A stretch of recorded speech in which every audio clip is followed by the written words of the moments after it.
नमस्कार।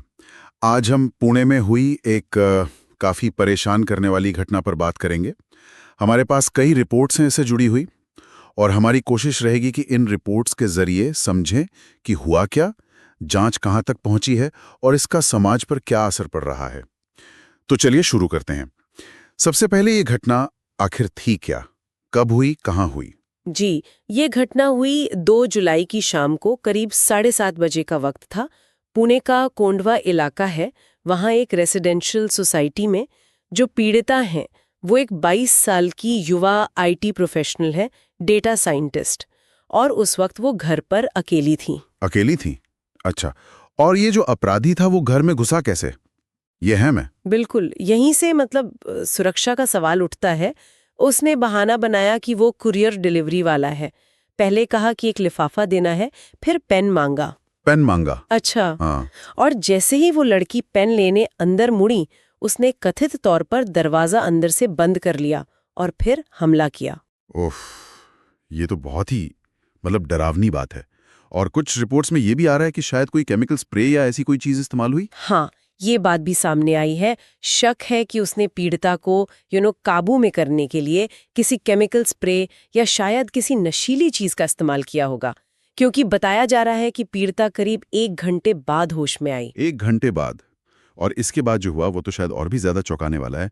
सेल्फी वाली बात और धमकी। सही कहा, ये इस केस को और भी ज्यादा भयानक बना देता है। रिपोर्ट्स के मुताबिक अपराधी ने पीड़िता के ही फोन से एक सेल्फी ली। उसी के फोन से? हाँ, उसी के फोन से, जिसमें उसका खुद का चेहरा दिख रहा था और पीड़िता की पीठ। और सिर्फ इतना ही नहीं, उसने फोन पर एक धमकी भरा मैसेज भी टाइप करके छोड़ा। क्या लिखा था उसमें? लिखा था कि पुलिस को ना बताएं, वरना वो तस्वीरें सोशल मीडिया पर डाल देगा। और ये भी लिखा कि मैं फिर आऊंगा। ये एक तरह से मानसिक दबाव बनाने की कोशिश है। बाप रे, ये तो बहुत ही गंभीर है। जाहिर है पुलिस को इत्तला दी गई होगी। क्या एक्शन लिया गया? हाँ, जब पीड़िता होश में आई, उन्होंने रिश्तेदारों को बताया, फिर पुलिस को खबर की गई। पुलिस ने फौरन मामला दर्ज किया है। भारतीय न्याय संहिता, जो नया कानून है, बीएनएस, उसकी गंभीर धाराओं में केस दर्ज हुआ है। धारा 64 जो रेप से संबंधित है, धारा 77 ताक-झांक के लिए, और 351(2) यानी क्रिमिनल इंटिमिडेशन, धमकी देना। पुणे पुलिस ने इसे काफी गंभीरता से लिया है। सुना है 10 स्पेशल टीमें बनाई गई हैं आरोपी को पकड़ने के लिए। 10 टीमें? तो जांच में कुछ लीड्स भी ली हैं, कुछ हाथ लगा है? क्योंकि सुनने में आया था कि सीसीटीवी में चेहरा दिखा है। हाँ बिल्कुल, जांच टीमें सोसाइटी के सीसीटीवी फुटेज तो खंगाल ही रही हैं। आजकल वो गेट मैनेजमेंट ऐप भी होते हैं ना सोसाइटीज में, उसका डेटा भी चेक कर रहे हैं, कौन आया कौन गया। और हाँ, ये बात सही है कि आरोपी का चेहरा सीसीटीवी फुटेज में कैद हुआ है, ऐसा कहा जा रहा है। अच्छा। और वो जो सेल्फी ली गई थी, उसका एनालिसिस भी चल रहा है। फोरेंसिक टीम ने भी सैंपल्स लिए हैं, नेजल और माउथ स्वैब, ये पता करने के लिए कि क्या वाकई कोई केमिकल स्प्रे यूज हुआ था। फिलहाल आरोपी फरार है, पर पुलिस कमिश्नर का बयान आया है कि जल्दी पकड़ लेंगे। इस पूरी घटना ने यकीनन पुणे में, खासकर जो लोग ऐसी बड़ी सोसाइटीज में रहते हैं, उनमें एक डर तो पैदा कर ही दिया होगा। सुरक्षा को लेकर चिंताएं बढ़ गई होंगी। बिल्कुल, बहुत गंभीर सवाल उठ रहे हैं सुरक्षा पर, और खासकर इस बात पर कि कैसे ये जो डिलीवरी सर्विसेज हैं, जिन पर हम इतना निर्भर हैं, उनका गलत इस्तेमाल हो सकता है। ये दिखाता है कि शहरी जीवन में सुरक्षा की चुनौतियां कैसे बदल रही हैं, खासकर अकेले रहने वालों के लिए। एक भरोसे का संकट भी खड़ा होता है। हाँ, और शायद इसीलिए अब सेफ्टी गाइडलाइंस की बात हो रही है। मैंने पढ़ा कि आईटी कर्मचारियों का जो फोरम है, FITE, उन्होंने भी कुछ सुझाव जारी किए हैं। जी, सही। फाइट ने और कई सोसाइटीज ने भी अपनी तरफ से एडवाइजरी जारी की है।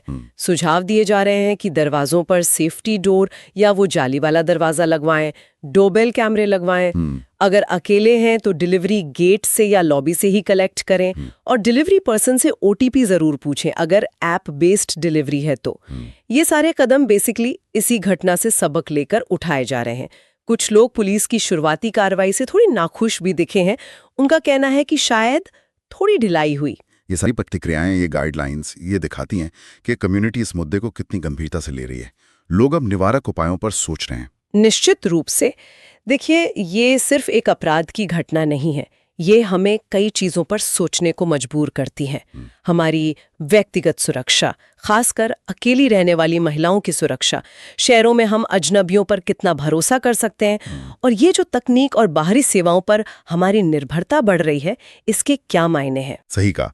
तो आखिर में एक बड़ा सवाल यही रह जाता है कि हम अपनी निजी स्पेस में, अपने घरों में सुविधा और सुरक्षा के बीच वो सही संतुलन कैसे बनाएं, खासकर जब हम डिलीवरी जैसी बाहरी सेवाओं पर रोजमर्रा की जिंदगी में इतने ज्यादा निर्भर होते जा रहे हैं। बिल्कुल, ये एक ऐसा सवाल है जिस पर हम सबको, मतलब समाज के तौर पर, सोचने की ज़रूरत है कि कैसे हम टेक्नोलॉजी और इन सुविधाओं का फ़ायदा भी उठाएं और साथ ही खुद को सुरक्षित भी रख सकें। ये विचार करने वाली बात है।